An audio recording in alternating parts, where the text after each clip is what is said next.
Okay, Saima, since you touched that subject about the pitch, the issue was with regards to changing the strip. There are many that believe you should have had a fresh pitch for the semi-final, but the ICC then clarified that yes, we've had to change the pitch. We've done it in the past as well because of various reasons. Just as a player, is it a norm that you need to have a fresh pitch for a knockout game, or you can have a used pitch? Absolutely. Nothing wrong at all. You can have any pitch. The point is, you want to win the World Cup, you should be prepared to play on anything.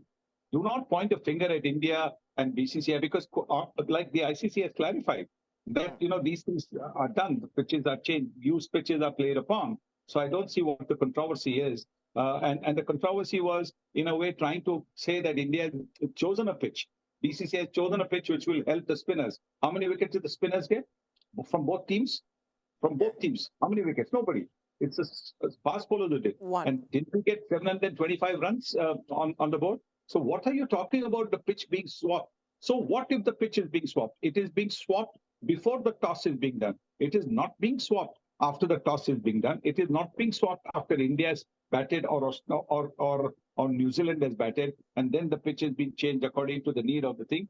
So before the toss, if the pitch has been changed, I don't see any problem with it. We, in the past, when we have gone, and I'm not talking World Cup, I'm talking, everywhere.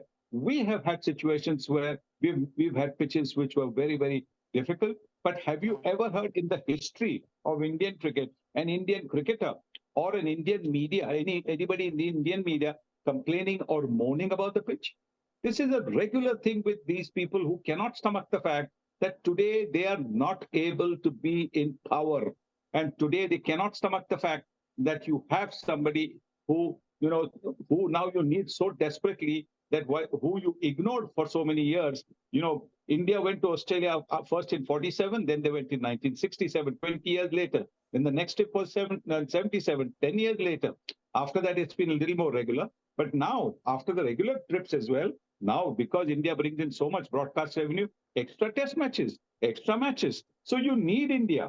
But at the same time, you are trying to point fingers at India, that India does this, India does that. You benefit from India, but India cannot benefit from India. That is strange. Okay, finally, Saima, on that subject, because you were there at the ground, the talk was that, it's going to be a slow pitch, it's going to be a turning pitch. You pointed out about, spinners not taking too many wickets, only one, I think, that went to Kuldeep Yadav. In the end, 700 plus run, it played out just fine. That's exactly what I'm saying. So what's the big deal? And the most important thing is that it was not done slyly. Even if the pitch was changed, and if the pitch was changed, it was not done slyly. It was done with the full knowledge and acceptance of the ICC. If the ICC got pressured, whatever it is, ask the ICC. Do not point a finger at India. At the end of the day, what happened? You got a match full of some sparkling batting, some fabulous swing bowling and fast bowling, and exactly what the people had come to watch. They had come to watch a feast of runs. They got a feast of runs from both the teams.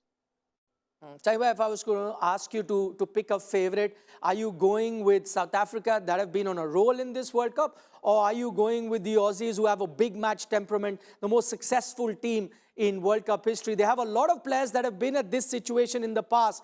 They played World Cup knockouts, whereas the South African team is a youngish team. There are only, I think, 2 players that have been at this stage, a knockout game of a World Cup. Which team do you think has the edge?